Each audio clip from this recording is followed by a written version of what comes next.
Ayan. So meron tayong panibagong problema, no. Ito. Ayusin natin itong ating pintuan. Ang ating coop. Gawin natin yung ating pintuan. Ba't natin naayusin? Kasi nahuhulog sila dito. Ayan. Ang tawag dito sa dahon na to, Madre de Agua. So mataas po ito sa protina. Kaya nagtanim tayo nito para meron tayong alternatibong patuka ng mga manok natin. Ito yung gagawin natin yung pintuan. Okay.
Yan.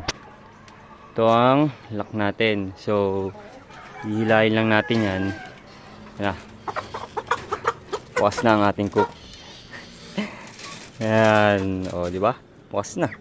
Hindi na sila dyan makakatakas. Okay. Tapos na po natin ang ating pan.